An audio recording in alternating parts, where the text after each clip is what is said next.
My mom says it's unfair she can't see my child, but she always chose her stepdaughter over me. Hey everyone. So, I'm Lisa, 54, and this story revolves around my blended family. I have one daughter, Rachel, who's 27 now, and she's from my first marriage with my ex-husband, John. We split when Rachel was 4 years old, which was hard, of course, but we kept things pretty civil between us. A few years after the divorce, I met my current husband, Mark. He's 55 now, and he came into the picture with 2 kids from his previous marriage, Andy, who's now 25, and Sarah, who's the same age as Rachel. For me, the best part was that Mark's kids were so close in age to my daughter. I figured Rachel and Sarah would hit it off and be just like sisters. When Mark and I got serious, I was excited at the thought of blending our families. I mean, what could go wrong, right? Both girls were about to be teenagers, so I thought they'd become instant best friends. Sarah was more outgoing and social, while Rachel was always on the quieter, more independent side, but I figured they'd balance each other out. I'd even tease them, calling them my twin daughters, though they both would roll their eyes at me when I said it. I could tell Rachel didn't love the nickname, but in my head, it was just harmless fun. Once Mark and I got married, we went all in on making this blended family thing work. Family dinners, outings, vacations, you name it, we did it. There was an adjustment period, sure, but it was actually better than I expected. Sarah was around the house a lot, always chatty and wanting to hang out with Rachel. It felt like the two of them were becoming exactly what I'd hoped for, close friends who could lean on each other. I'd watch them from the kitchen, Rachel listening to Sarah talk on and on about the latest gossip from school or which boys she thought were cute, and I'd feel this pride swelling up. In my mind, we were succeeding as a family. I don't know if Rachel felt the same. She didn't say much about it, and I figured she was just going along with it. She's always been reserved like that, more independent, not really the girly type, which is why I thought it was great she had Sarah, who could help bring her out of her shell. Things really started to feel normal when both girls hit college age.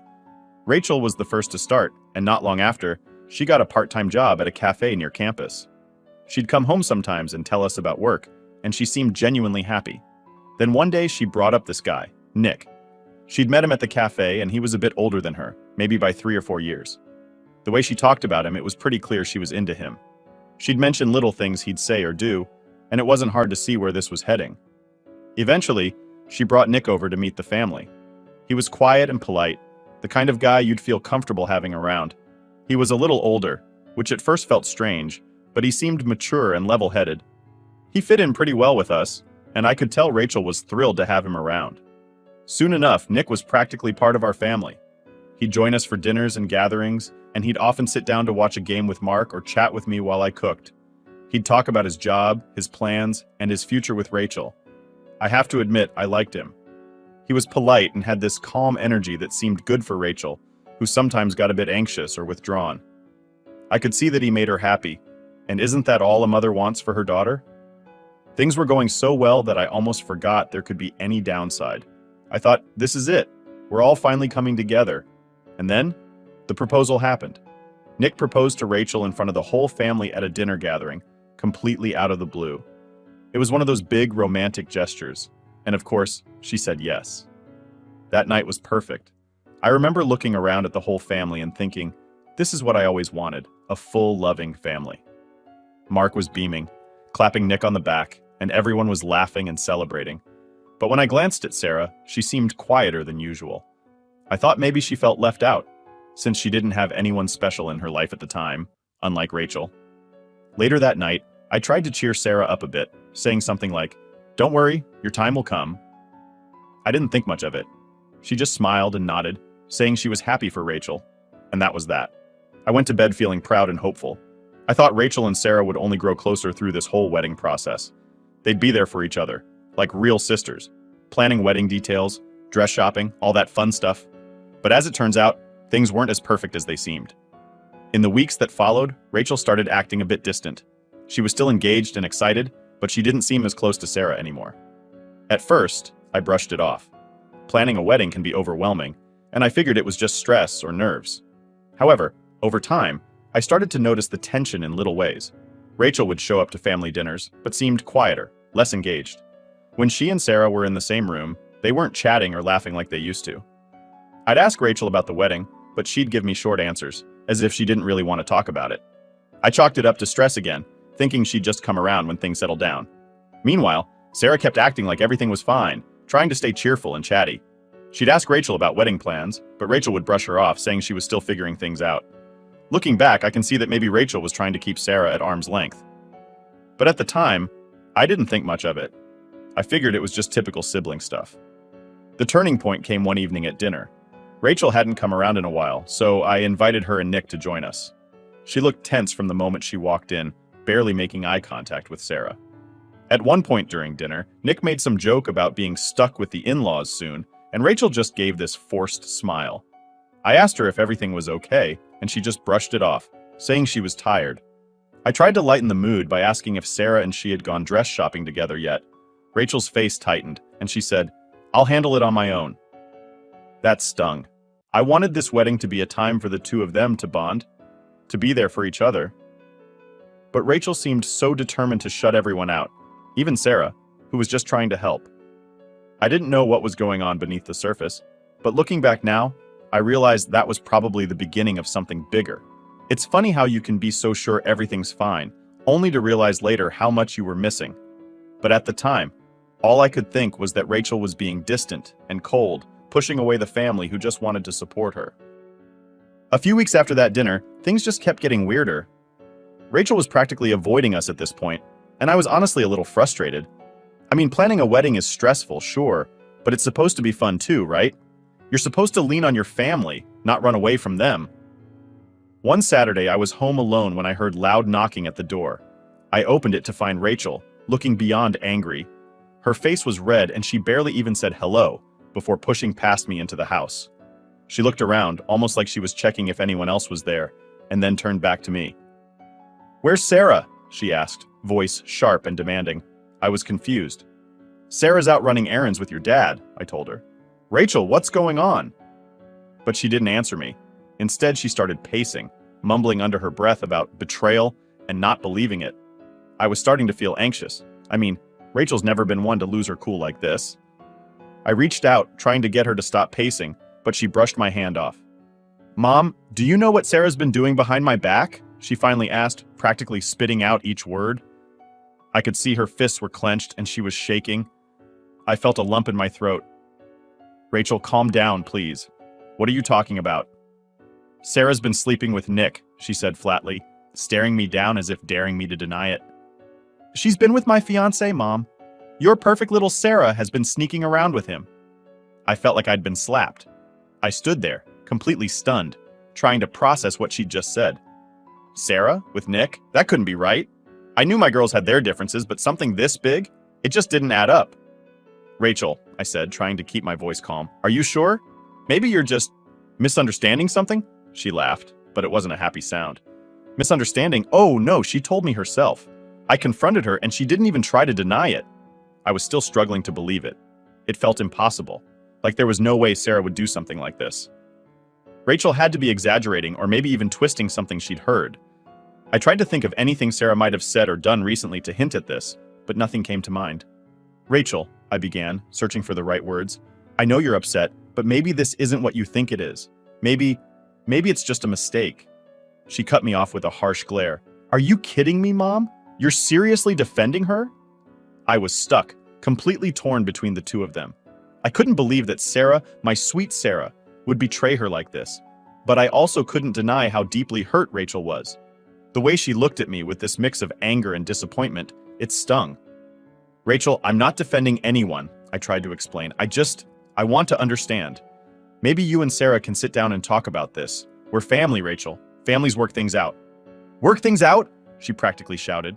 "This isn't just some small misunderstanding, Mom. She went behind my back with the guy I was going to marry. She destroyed everything."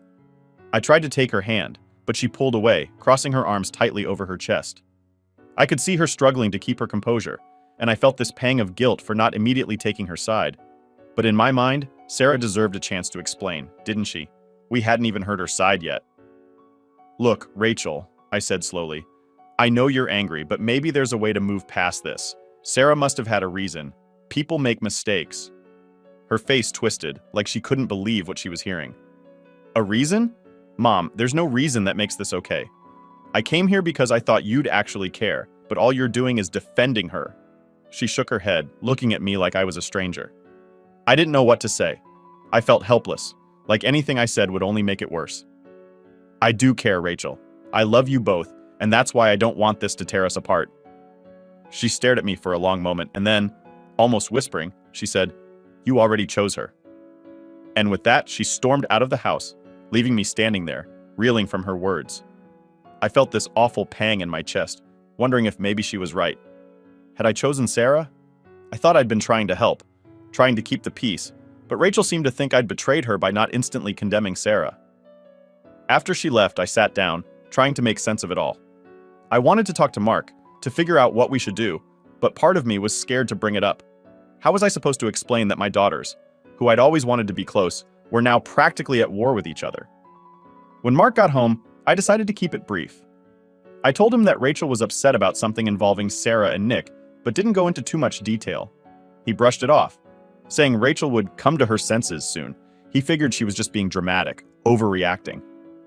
Later that night, Sarah came home, and I couldn't look at her the same way. I wanted to ask her what had happened, to get her side, but I hesitated. Part of me was terrified to hear her confirm it, to hear that Rachel had been right all along. What would I do then? So instead, I avoided the confrontation. I thought maybe if I left things alone, it would all blow over. That maybe in a few days everyone would calm down and we'd be able to talk this out like adults. But that didn't happen. Instead, Rachel stopped coming around altogether. Days turned into weeks, and every time I reached out, she'd either ignore my calls or give me short, clipped answers. I wanted to ask Sarah what was really going on, but I couldn't bring myself to push her on it. I'd catch her glancing at me sometimes, a worried look in her eyes, but I just couldn't bring myself to pry.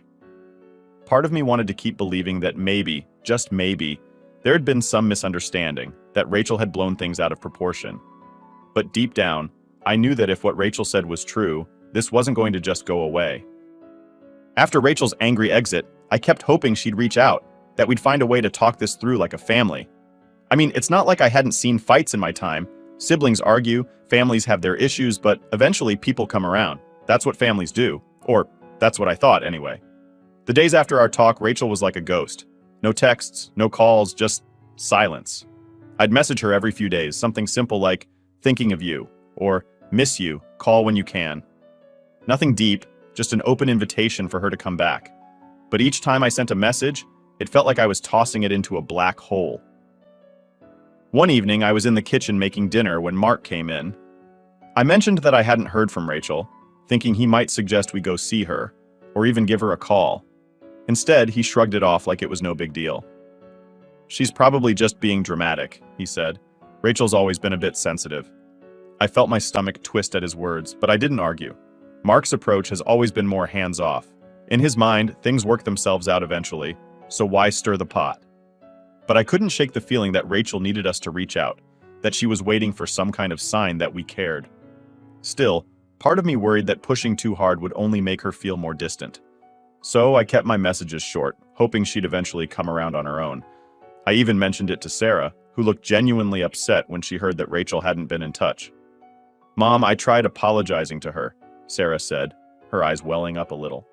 "I told her it was a mistake, and I'd never meant to hurt her, but she doesn't care. She said she never wants to see me again." Hearing that from Sarah hit me hard. I could see the hurt on her face, and it made me realize how complicated this had gotten. Sarah was in pain too. I wanted to help both my girls, but it felt like no matter what I did, I was letting one of them down. Things took an even stranger turn after that. Nick and Sarah. Well, they started dating. I know it sounds odd, but the two of them seemed to just click in this effortless way. It was like their connection was meant to be, though I knew how it must have looked to Rachel. I'm not saying it wasn't awkward at first. After all, Nick had been engaged to Rachel, and now he was dating her sister. But when I watched them together, I could see they genuinely cared about each other. They seemed happier together than I'd ever seen Nick and Rachel. Honestly, I didn't expect it to work out between Nick and Sarah, but somehow it did. They were like two pieces of a puzzle that just fit. Sarah brought out this warmth in Nick, and he seemed to really understand her, giving her the confidence she sometimes lacked. They'd laugh at each other's jokes, finish each other's sentences, and whenever they looked at each other, there was this lightness in their eyes. But I knew Rachel couldn't stand it. The first time she found out about Nick and Sarah being together, she looked absolutely furious. I'd never seen her that angry before. She felt betrayed, like her sister had stolen not just her fiancé, but also her happiness. I tried to explain that sometimes relationships change, that maybe things hadn't been meant to work out between her and Nick. But to her, that just sounded like excuses. So, I did what I thought any mom would do.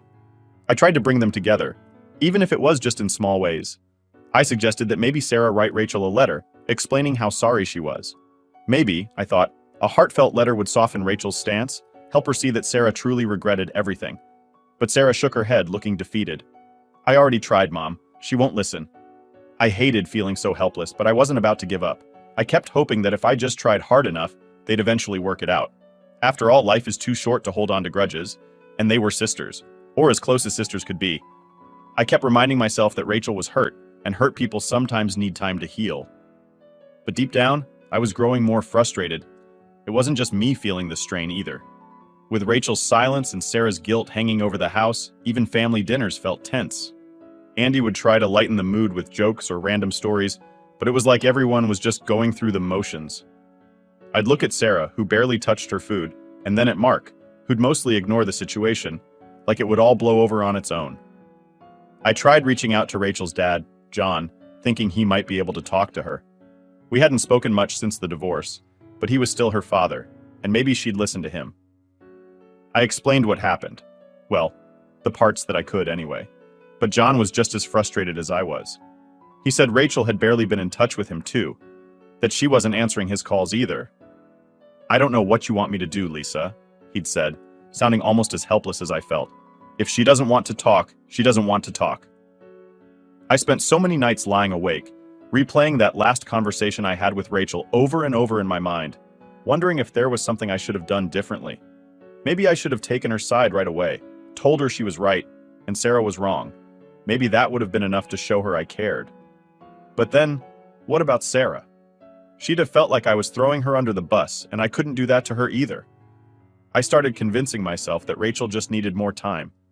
Eventually, I thought, she'd calm down, come back, and realize that we all still loved her, that we wanted her to be part of our lives. A few weeks later, I decided to host a small family gathering. I figured it would be a good excuse to invite Rachel over, give her a reason to see us all, and maybe break the ice. I reached out to her, told her about the gathering, and added, it would mean a lot if you could come. I didn't get a response, and I kept checking my phone all evening, hoping for a last-minute text saying she'd be there. When the day of the gathering came, I kept glancing at the door, hoping to see her walk through it, but she never showed. Sarah noticed my disappointment and tried to comfort me, saying, maybe she just needs more time, Mom. She'll come around. Her words felt hollow, but I forced a smile and nodded. I wanted to believe it, but Rachel's absence was like a heavy weight on my chest. Every empty chair felt like a reminder that something had gone very wrong, and I wasn't sure how to fix it. After the gathering, I sent Rachel one last message, a simple, "We missed you today," but it went unanswered, like all the other messages I'd sent before. Days turned into weeks, and the silence between us grew louder. I wanted to reach out again, but part of me was starting to worry that I was pushing her further away with each attempt.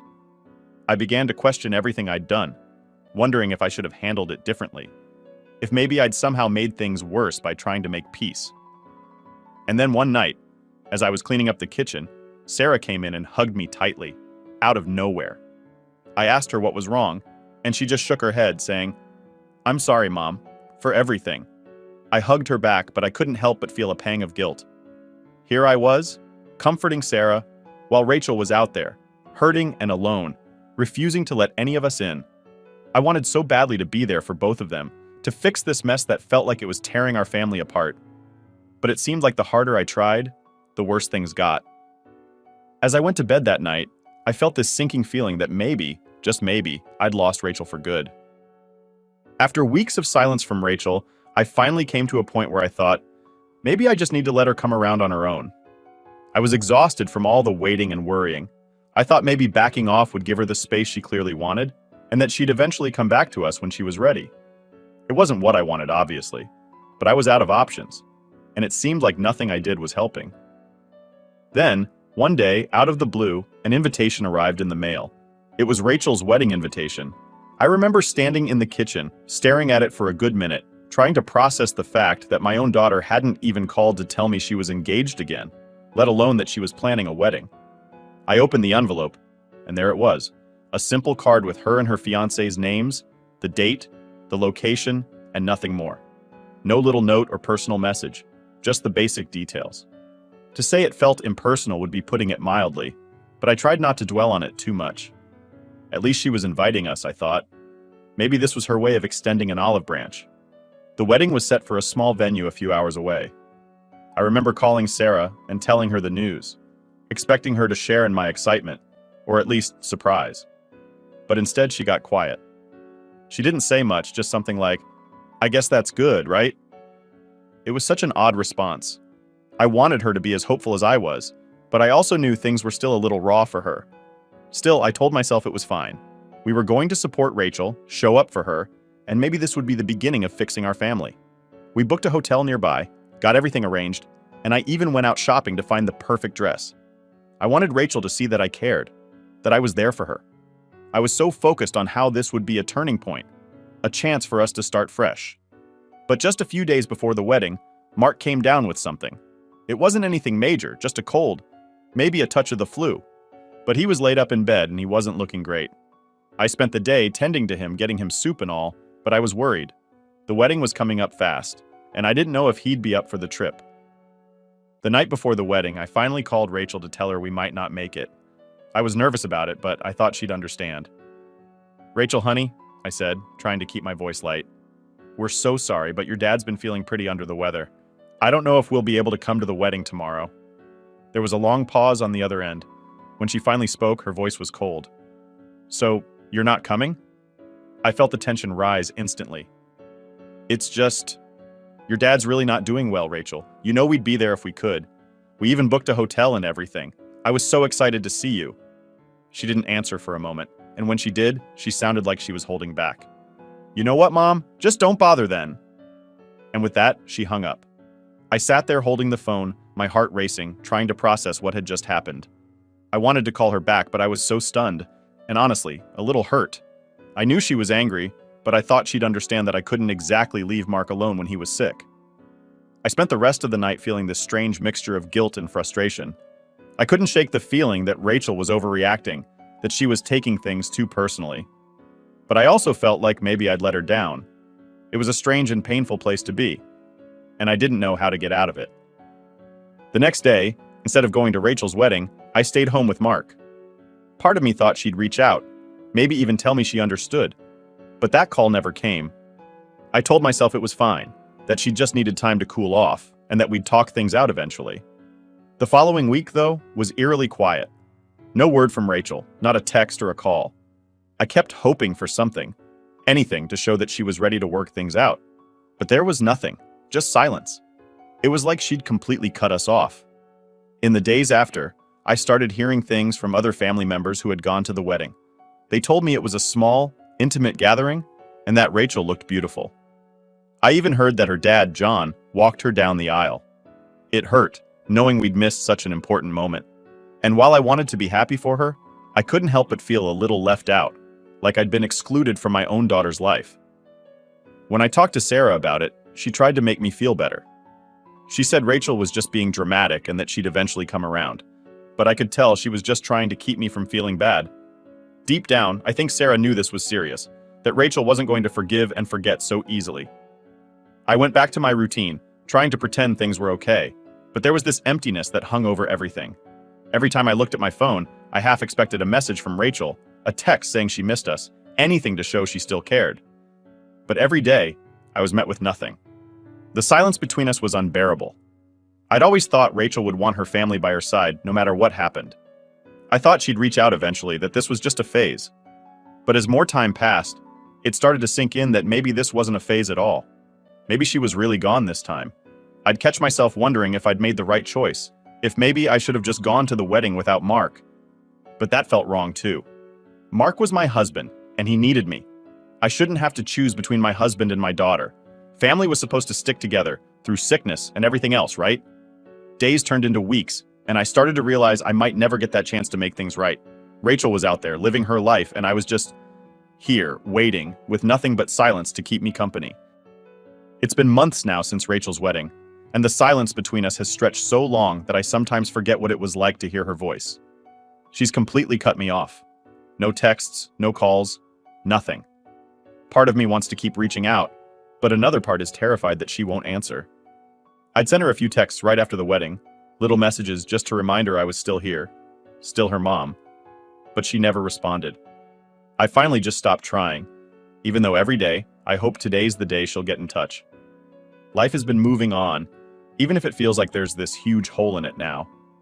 Sarah and Andy have been here for Mark and me, trying to keep things normal, whatever that means now. They don't really bring Rachel up anymore like we're all pretending she's just on some long vacation. But every time there's a family event, every holiday, every birthday, that empty chair just reminds me that things aren't the same. One afternoon, I was sitting in the living room scrolling through photos when Sarah came in, holding her phone with a funny look on her face. She sat next to me, her face kind of unreadable, which made me nervous. Sarah's not usually one to hide her emotions, so I knew something was up. "Mom," she started, "I thought you'd want to see this." She handed me her phone, and there it was, a post from Rachel's Instagram. She was standing with her hand on her belly, a soft smile on her face, and her husband Dan had his arm around her, looking down at her like she was the most precious thing in the world. Rachel was pregnant. For a second, I just sat there staring at the screen, not sure how to feel. She looked happy, genuinely happy, in a way I hadn't seen in a long time. And yet, it hurt. This was my daughter, my firstborn, and here she was starting this new chapter of her life without me. It's like I'd missed out on everything, her wedding, her pregnancy, and now this baby, my grandchild, that I'd never even meet. Sarah must have noticed the look on my face because she placed her hand on mine. "Mom," she said gently, "I thought you should know. I didn't want you to find out through someone else." I nodded, barely able to speak. "Thank you, Sarah." I forced a smile, trying to hide the heartbreak welling up inside me, but I could feel my chest tightening. Later that night, when Mark came home, I showed him the picture. I expected some kind of reaction, but he just glanced at it and nodded, saying something like, "Well, good for her." He didn't seem nearly as affected as I was. He'd moved on in a way I couldn't. To him, if Rachel wanted to shut us out, then that was her choice, and he wasn't about to chase after her. But for me, it wasn't that simple. I couldn't just let go. In the days that followed, I found myself checking Rachel's social media obsessively. Every time she posted a new picture, I'd scrutinize every detail, looking for clues about her life, trying to feel connected to her in some small way. I knew it was pathetic, but it was all I had left. She was out there living her life, and here I was, stuck in this constant state of missing her. One day I decided to call her. I figured maybe she'd want to talk about the baby, that maybe, just maybe, she'd let me back in.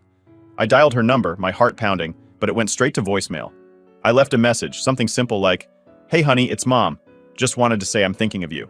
I saw the picture and I'd love to talk when you have a chance." I don't know why I expected a response. I checked my phone constantly for days afterward, hoping for a text or even a missed call, but it never came. And eventually I just gave up, realizing she was really gone. A few weeks later, my younger daughter Mia sat me down. She'd been reading comments on Reddit about family situations similar to ours, where parents had lost contact with their kids, and she told me that maybe I needed to face the truth. She wasn't unkind about it, but she was blunt. "Mom," she said, "maybe Rachel just wants her own life, separate from us. Maybe it's time to accept that." The words stung, but I couldn't argue. Maybe she was right. Maybe Rachel had moved on in a way I wasn't ready to accept. So here I am, still trying to process all of it. I keep thinking about the memories I have of Rachel growing up, the way she used to smile at me, the sound of her laughter.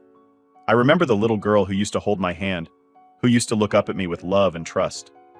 It's like that girl's gone now, replaced by this stranger who doesn't want me in her life. Every day I tell myself I'm okay, that I can handle it. But the truth is, I don't know how to let go. I don't know how to stop hoping she'll come back, that she'll call me one day and say she misses me, that she wants her mom back in her life. People say time heals everything, but I'm starting to think that's a lie. And now for the update from Opie's own daughter. Hey everyone, I'm Mia, 17, Rachel's younger half-sister, and I figured it was time to set some things straight. There's been so much tension and drama with Rachel being pregnant and everything. That was a couple of months back, and let me tell you, it's been a whirlwind of arguments, tears, and my mom going into full denial mode. I tried my best to get her to see that she'd crossed a line, but she just doesn't get it. Even after hurting Rachel, my mom still insists that Rachel is overreacting, calling her unfair and saying anyone else would agree with her. Honestly, I thought, all right, let's test that theory. I've been lurking on Reddit for a while now and know how people can really lay into someone when they're wrong. So I encouraged her to post about it here, anonymously, just to see if people would back her up. Spoiler alert, they didn't. I helped her write the post, made sure she explained her side, even if she left out some details that would have made her look worse. I even dared her that no one would take her side after the nonsense she pulled. Watching her reaction to the comments was priceless. She genuinely believed people would be on her side, like she'd done nothing wrong. She spent 3 hours reading the responses, and the comments just got harsher. She even got downvoted to oblivion, and that hit her hard. She was crying, saying people didn't understand and were being cruel. When my dad came home, he found her bawling and blamed me for airing our dirty laundry online. Mom demanded I delete the post, but I just deleted Reddit from her phone and left the post up because I felt like everyone needed to see the full story. Now that I've read all your comments, I'm here to clarify a few things. I'm the observer in this family mess, and it's pretty wild seeing all the dynamics play out from the sidelines. So here's the scoop. First of all, no, as far as I know, my mom didn't cheat on my dad or anything. Some of you guessed that. But Mom and her ex-husband had an amicable divorce. Mom just has this weird thing about creating the perfect family. She always dreamed of having twin girls, but that never happened. So she sort of tried to mold Rachel and Sarah into twin daughters in her mind. They're close in age, sure, but they were never as close as Mom made it seem. She created this whole fantasy of Rachel and Sarah being best friends, doing everything together, living matching lives. But honestly, Rachel and Sarah were just two normal people who got along, but they weren't attached at the hip like Mom wanted. Mom just ignored that reality and pushed them to be these inseparable sisters. When Rachel got mad at Sarah for what happened with Nick, it shattered Mom's perfect image. Rachel refusing to forgive and forget went against everything Mom tried to build. And it's not just a Disney family fantasy Mom's been trying to live out. She also thinks family always sticks together no matter what, and wants to sweep everything under the rug to show people how we're so close. But Rachel was done playing that game. She wasn't willing to forgive a betrayal just to make Mom happy. And if I'm being real, that hit Mom harder than she'll ever admit. Oh, and here's another thing. Sarah and Nick's relationship is anything but perfect. You guys were right to guess that Mom's vision of a perfect family is totally fake. Sarah and Nick are practically on the brink of divorce. Not that my mom would know because she's too busy living in her fantasy world, but let me tell you, Nick isn't some saint. He cheated on Sarah at his own bachelor party with a stripper, and Sarah forgave him, saying it didn't count. Meanwhile, I'm pretty sure Sarah's not been totally faithful either. The whole thing is a mess. And yet, Mom somehow still thinks they're this ideal couple. She has no idea that Sarah and Nick have had so many issues that it's laughable. If she knew the real story, it would probably shatter her whole world. But honestly, I don't think she wants to know. Now let's talk about Rachel's wedding. Mom and Dad had every intention of going at first, and we even booked a hotel nearby. But then, a few days before the wedding, my dad started feeling a bit under the weather. It was a minor flu, nothing serious. He wasn't bedridden or anything. But Mom turned it into this huge drama, exaggerating his symptoms and telling Rachel that Dad was too ill for them to make the trip. Rachel, of course, wasn't having it. She knew it wasn't that serious and felt like Mom was just making excuses. And honestly, she wasn't wrong. Mom was looking for a way out. I think deep down, she was upset that Rachel hadn't asked her to be involved in the wedding planning and that she and Dad weren't included in the ceremony. So she decided to use Dad's illness as an excuse not to go, which only made Rachel angrier. Rachel didn't even argue when Mom called to cancel. She just told her not to bother showing up if that's how things were going to be. Mom acted hurt, but I knew it didn't really bother her. In her mind, Rachel had excluded us first by not making Mom part of the wedding. It's just one more example of how my mom's pride keeps getting in the way. After that, Rachel cut almost all contact with Mom and Dad. She didn't call, didn't text, didn't come around for holidays. The only way I got updates about her was through my own Instagram, but even that felt distant. Recently, Sarah even mentioned wanting to try for a baby, and I'd bet money that Nick's going to freak out when that happens. He's barely committed as it is. It's like watching a train wreck in slow motion. I don't know if Sarah's genuinely trying to fix things, or if she's just hoping that having a baby will magically solve their problems. But good luck with that. To everyone reading this, I'm sorry if I dragged you into this whole family drama, but I really needed Mom to see what she was doing. She tried to spin the story and paint herself as the victim, but you all saw right through it. And I think that's the wake-up call she needed. I doubt she'll change, but at least now she knows not everyone's going to buy her side of things. And just to clear it up, yes, the first post was by my mom. And this updates all me, Mia, the youngest sibling. If anyone has questions, I'll try to answer them. Sometimes moms can be so wrapped up in their own worlds that they lose sight of how their actions impact others. I just hope Rachel finds her happiness, even if it's far away from us. She deserves her own fairy tale ending, not this messy drama mom keeps stirring up. As for Sarah and Nick, they deserve each other. And honestly, I hope they stay as miserable as they seem. Watching them pretend to be happy while their marriage is clearly on the rocks is almost comical. The fact that they've lasted this long is shocking, but I don't think it's going to hold up much longer. So that's the reality check for now.